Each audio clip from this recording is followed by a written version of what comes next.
किससे पूछकर मंगाया है ये सब? तेरे भाई भाभी आ रहे थे ना, कोई प्रधानमंत्री तो नहीं आ रहा था? इतनी प्लेट सजा दी, जब देखो फिजूल खर्ची करती रहती है। वो मम्मी जी इतनी दूर से आ रहे हैं तो इसलिए मैंने कुछ नाश्ते के लिए मंगा दिया। क्या पता आने में कितना टाइम लगा हो, भूख लगी हो उनको। क्यों, तेरे भाई भाभी घर से खाना खाकर नहीं चले?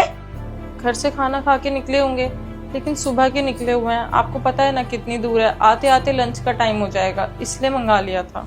घर में चीनी, चायपत्ती, दूध सब कुछ है ना, उसके साथ तू बिस्कुट दे देती, मिक्सचर दे देती, क्या जरूरत थी सब मंगाने की? अरे मेरा बेटा दिन रात मेहनत करके एक एक पैसे इकट्ठा करता है और तू अपने मायके वालों के पीछे पैसे बर्बाद करती रहती है, फिजूल खर्ची जब देखो करती रहती है।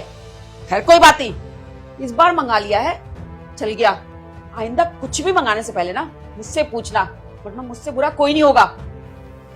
ठीक है मम्मी जी, आगे से नहीं मंगाऊंगा।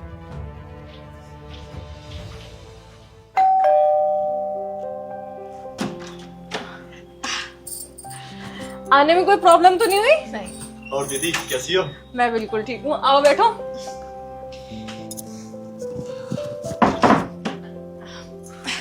और बताइए कैसे हैं, घर में सब बढ़िया? हाँ दीदी एकदम बढ़िया। वैसे आंटी जी नजर नहीं आ रही, कहाँ है? अभी तो यही थी, मुझे लग रहा है रूम में बैठ गई होंगी। उनको पता नहीं होगा ना कि आप लोग आ गए हो। मैं बता के आती हूँ।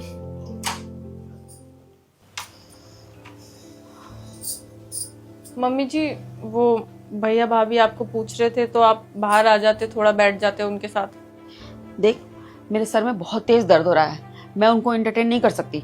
जाके तुम बैठो, बातें करो उनसे। बस बैठ जाते मम्मी जी। बहू तुझे एक बार में बात समझ नहीं आती क्या? मैंने बोला मेरे सर में दर्द हो रहा है, क्यों मुझे बुका रही है? जा ना, बात कर उनसे। ठीक है।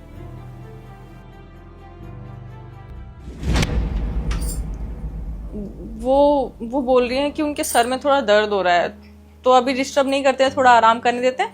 जाते हुए मिल लीजिएगा। हाँ ठीक है, उनको आराम करने दो। बाकी जीजू कहाँ है? जीजू भी दिखाई नहीं दे रहे।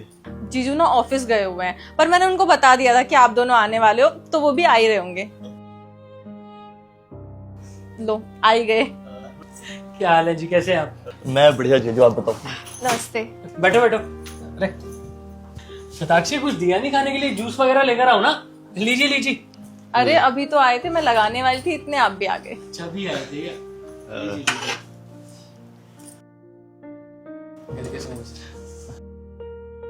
आपके लिए भी लगा दूं? नहीं नहीं अभी नहीं, खाइए खाइए। और घर पे सब कैसे हैं? बस जीजू एकदम सब बढ़िया। और आपका काम कैसे चल रहा है? सब अच्छा, सब कृपा ऊपर वाले की। आप लोग बताइए। वो दी जीजू, आपको आना है शादी में, और इस बार कोई बहाना नहीं चाहिए, आपको पक्का आना है। जी जी बिल्कुल आएंगे, लेकिन क्या है ना, हमारे में सिर्फ कोई कार्ड देने आता है ना तो घर के बड़ों को दिया जाता है। हमारे घर की बड़ी तो हमारी माँ ही है, तो अगर ये कार्ड अगर आप हमारी माँ को दोगे तो हमें भी अच्छा लगेगा। हम लोग मैंने दीदी से पूछा था, आंटी जी कहाँ पर है? वो मम्मी जी के सर में दर्द हो रहा था, तो वो कही थी मुझे डिस्टर्ब मत करो, इसलिए मैंने कुछ बोला नहीं, परेशान नहीं किया। अगर मिलना है तो फिर अंदर ही जाना पड़ेगा। अच्छा, गैस बन गई, अंदर ही चल लेते हैं, कोई दिक्कत नहीं। आ जाओ चलिए।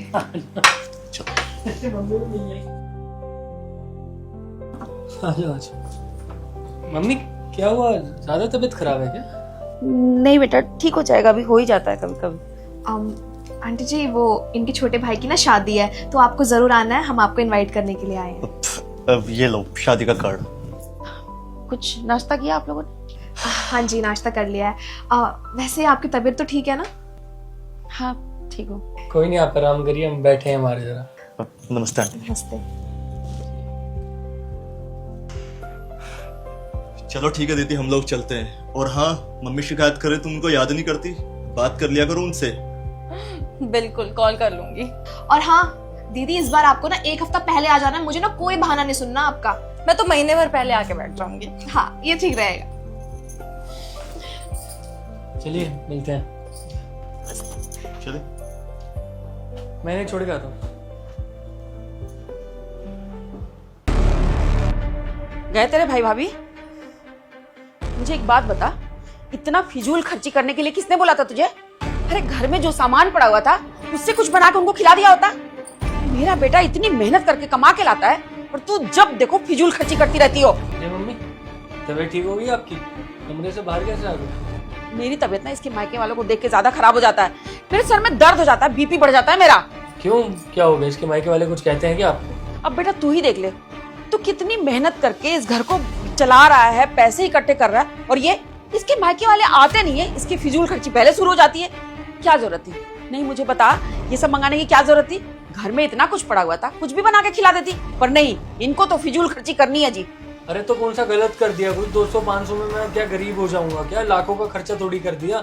और वैसे भी आपको तो खुश होना चाहिए कि आपकी बहू इतनी संस्कारी है कि कोई घर में मेहमान आ रहा है, उसकी खातिरदारी कर रही है अच्छे से। और ऐसा नहीं है ये सिर्फ अपने घर वालों के लिए करती है, आपकी तरफ से भी कोई आता है ना तो भी ये ऐसे ही करती है खातिरदारी।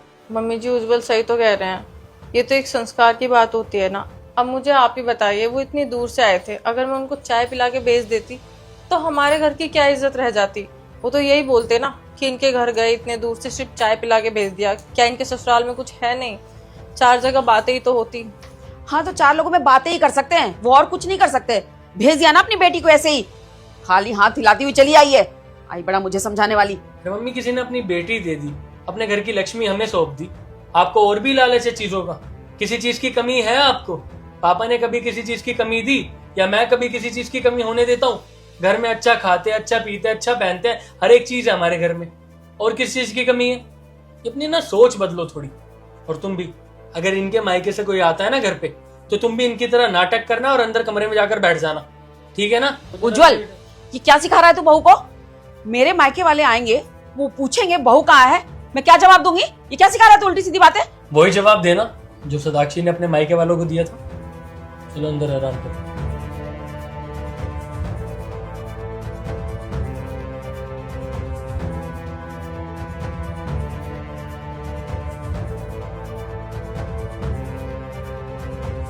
ले भिखारी, खाना खा लियो। धन्यवाद दीदी। ये तो जानी पहचानी सी आवाज लग रही है। सोफिया बेटा इस हालत में?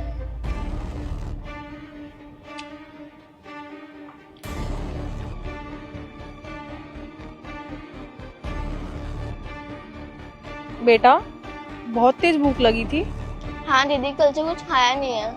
पर तुमने कल से कुछ क्यों नहीं खाया? मतलब तुम्हारा घर नहीं है क्या? और इतनी ठंड में तुम यहाँ पे लेटी हो इस हालत में? दीदी ठंड तो लगती है, बस क्या करूँ, मजबूरी है।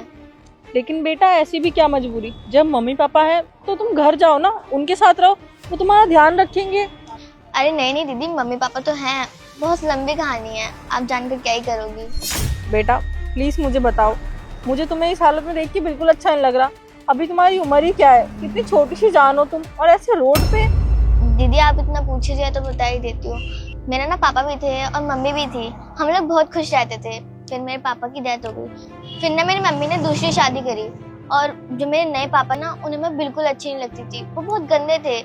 मेरी मम्मी ना किसी काम से बाहर गई हुई थी, तो उन्होंने ना दूसरी लड़की को घर पे बुला लिया था। मैंने बोला Let's have some coffee. पापा ये कौन है? ये गर्लफ्रेंड है मेरी। गर्लफ्रेंड? आप मम्मा को धोखा दे रहे हो?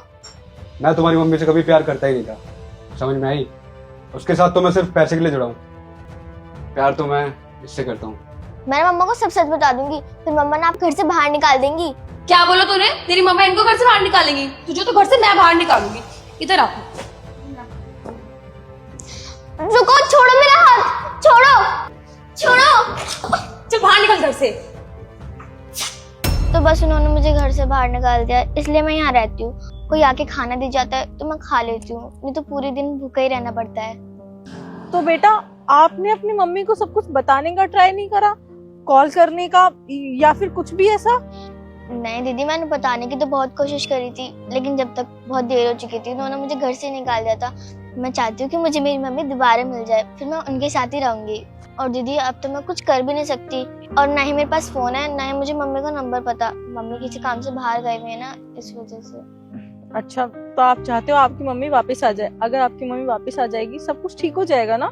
हाँ दीदी, सब कुछ ठीक हो जाएगा, और मुझे ना बहुत खुशी भी होगी कि मेरी मम्मी वापस आ गई। फिर मैं उन्हें सब सच बता दूंगी।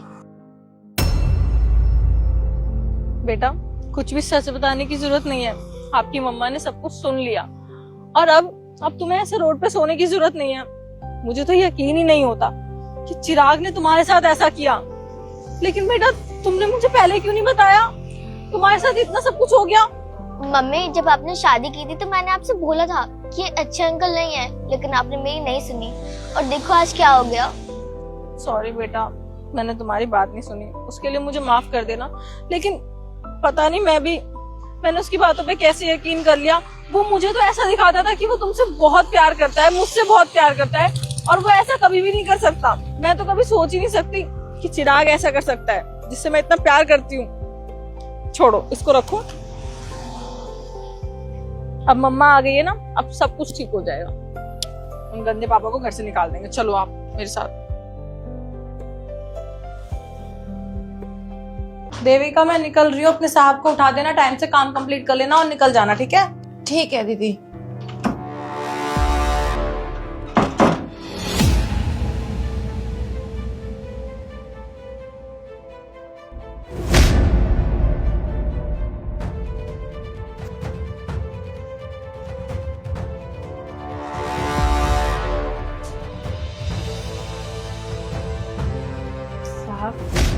मैं ना आपसे बहुत ज्यादा प्यार करती हूँ, आपको बता भी नहीं सकती मैं आपसे कितना ज्यादा प्यार करती हूँ। जब से आपको देखा है ना, बस दिन रात आप ही के ख्वाबों में खोई रहती हूँ। मैं आपको ना मैम साहब से भी ज्यादा प्यार करूंगी, हाँ बस यकीन करो। क्या चल रहा है यहाँ पे? नहीं मैम साहब, वो ना मेरी दवाई तकिए के नीचे रह गई थी, तो साहब जी सो गए थे, मैं बस वही लेने आई थी। कौन सी दवाई? तू तो बिल्कुल ठीक है, अभी तो काम कर रही थी तू। वो मेरे ना सिर में दर्द होता है, कभी कभी एकदम बीपी सा भी लो। बकवास बंद कर और ये बता क्या कर रही थी? कोई दवाई नहीं है इसकी यहाँ पर। मैं सच कह रही हूँ। चिराग कुछ पूछ रहे हैं और तेरी कोई दवाई नहीं है, देख भी लिया ना। अब बता चुपचाप, क्या कर रही थी? क्या चल रहा था मेरे पीठ पीछे? मेरे पति को छूने की कोशिश कर रही थी ना तू? तुझे शर्म आनी चाहिए थी ये सब करते हुए। मेरे ही पति पे दौड़ डाल रही थी। मैंने सोचा गरीब लड़की है, चल कोई बात नहीं, काम कर लेगी, 2 पैसे कमा लेगी, वरना हम दोनों का काम होता ही कितना है। मुझे क्या जरूरत पड़ती काम वाले की? तूने काम मांगा इसलिए मैं तुझे अपने घर में लेकर आई, लेकिन तूने क्या किया? मैंने तुझे बहन माना और तू मेरे पति के साथ। शर्म आनी चाहिए तुझे। मैम साहब आप प्लीज मुझे माफ कर दो, मुझसे ना बहुत बड़ी गलती होगी, मैं ये सब करना नहीं चाहती थी। क्या है ना, मेरे इस दुनिया में ना कोई भी नहीं है, मैं बिल्कुल अकेली हूँ। और जब आप ऑफिस जाते हैं ना तो साहब जी घर पर अकेले रहते हैं और साहब जी मुझसे इतनी प्यार से बात करते हैं। कभी कभी बीमार भी होती ना तो बोल देते हैं कि आराम कर ले, रुक रुक के काम कर लेना। तो साहब जी का इतना प्यार देख के ना मैं ना उनके ख्वाबों में खोने लग गई। साहब जी के साथ नया जीवन बिताने के मैं सपने देखने लग गई। अबे तू पागल है क्या? कैसी बातें कर रही है? मैंने तो तेरे को छोटी बहन समझ के केयर करी थी, तू क्या क्या सोची जा रही है? पागल हो गई है क्या? अच्छा, तो तू ये सब इसलिए कर रही थी क्योंकि तुझे चिराग पसंद आने लगे थे, लेकिन तू चोरी भी तो कर रही थी ना। कल रात की बात है, अलमारी में क्या कर रही थी? नहीं नहीं दीदी, इतना घिनौना इल्जाम मत लगाओ, मैं कुछ चोरी वोरी नहीं कर रही थी। दरअसल बात ऐसी थी,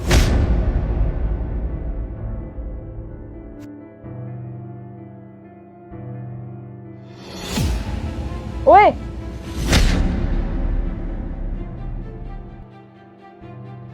तू अलमारी में क्या कर रही है? वो मैम साहब मुझे ना दिन रात बस साफ सफाई करती रहती हूँ मैं तो। कोई जरूरत नहीं है, बंद कर अलमारी और जा और काम कर। जी। इस टाइम डस्टिंग, कहीं ये चोरी तो नहीं कर रही थी? हो सकता है, मुझे तो इस पे शुरू से ही शक है, तो इसका ध्यान रखो। सही कह रहे हो, डस्टिंग इस टाइम अलमारी में, समझ नहीं आया मुझे कुछ भी। मैम साहब क्या है ना, मुझे ये सब बड़ा अच्छा लगता था।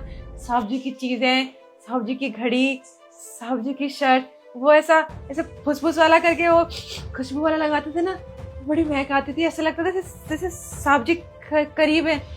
पर प्लीज अब मुझे माफ कर दीजिए, मैं वादा करती हूँ मैं कुछ भी ऐसा नहीं करूंगी। तू टेंशन मत ले, आगे से ऐसा कुछ होगा भी नहीं, क्योंकि तेरी पुलिस में कंप्लेन करूंगी और तू जेल के पीछे छड़ेगी, क्योंकि तू किसी के यहाँ काम करने लायक नहीं है, क्योंकि तू किसी से प्यार भी नहीं करती। साइको कहते हैं इसे। तेरा दिमाग खराब हो गया है, तू पागल हो गई है। इसे प्यार नहीं, इसे जुनून बोलते हैं। तू पाना चाहती है और चिराग तेरे कभी भी नहीं हो सकते, वो सिर्फ मेरे हैं और मुझसे प्यार करते हैं। कितनी अश्लील लड़की है ये, चल निकल यहाँ से। चिराग बिल्कुल सही कह रहे हैं, निकल जा यहाँ से। अगर मैंने पुलिस कंप्लेन कर दी ना तो तेरी पूरी जिंदगी खराब हो जाएगी। एक लड़की है तू, निकल।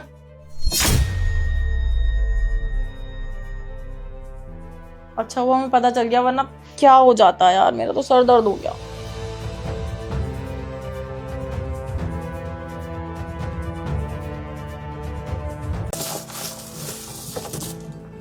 बिटिया, मालकिन आगे, चलो बात करते हैं। मालकिन, अब हम काम नहीं कर सकते। हाँ मालकिन, हम काम नहीं करेंगे यहाँ पे। मालकिन, आप ना हमारी टिकट करा दो गांव की, हम ना गांव जाएंगे। हाँ, काम नहीं कर सकते? क्या हो गया? पैसे की कोई दिक्कत है क्या? मैं पैसे बढ़ा दूंगी ना, बताइए। नहीं नहीं, पैसे की कोई बात नहीं, वो क्या है ना, बस हमें अब गांव जाना है, क्योंकि अब हम यहाँ काम कर ही नहीं पाएंगे। वो मालकिन क्या है ना, हमको ना अपनी माई की याद आ रही है और कई सालों से हम अपने घर भी नहीं गए, तो बस माई से मिलना है। अब यहाँ काम नहीं कर सकते। माई की याद आ रही है? आप दोनों कुछ छुपा रहे हो मेरे से, ये तो सच नहीं है। क्योंकि अभी पिछले साल भी तो आपकी मम्मी बोल रही थी आपसे मिलने के लिए, लेकिन आप लोगों ने बोला बहुत काम है।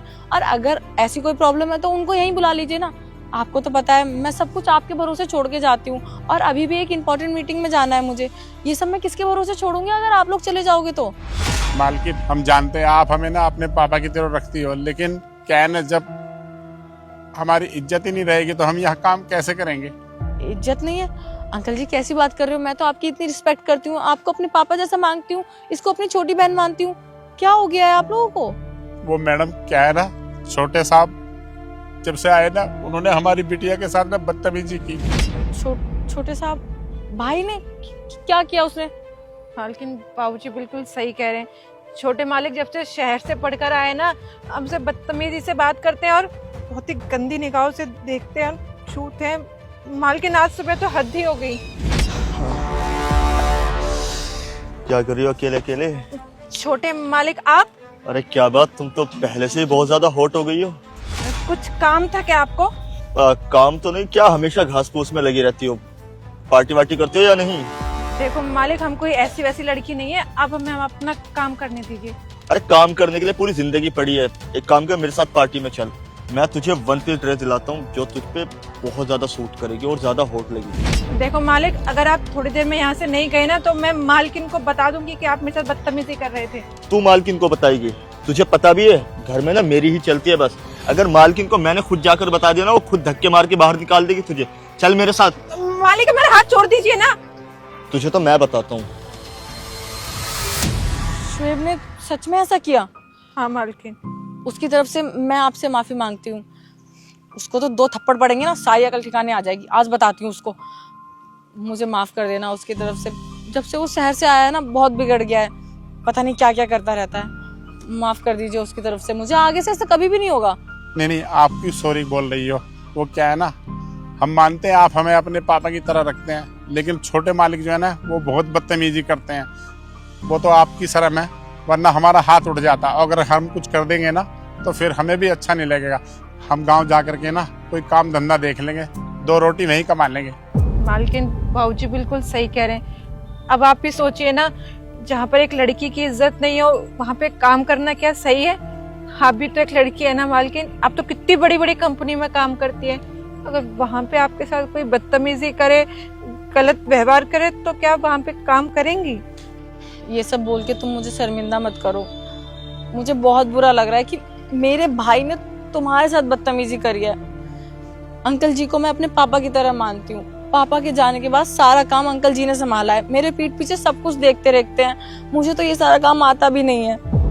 और छोटे वो ये सब कर रहा है। मैं तुमसे माफी मांगती हूँ। आज के बाद ऐसा कभी भी नहीं होगा।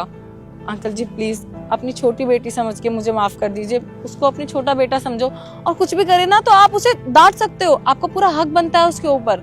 नहीं, आप हाथ मत जोड़ो। वो आप कह रहे हैं तो ठीक है, एक मौका हम दे देते हैं। आगे से कुछ ऐसा होगा ना तो हम बर्दाश्त नहीं कर पाएंगे और हमारा हाथ उठ जाएगा। इसलिए ना आप छोटे मालिक को समझा लेना। हाँ, आगे से ऐसा कुछ नहीं होगा। और पैसे की कोई जरूरत हो या कोई भी प्रॉब्लम हो ना, आप लोग मुझे बता सकते हैं। नहीं, पैसे की कोई बात नहीं है।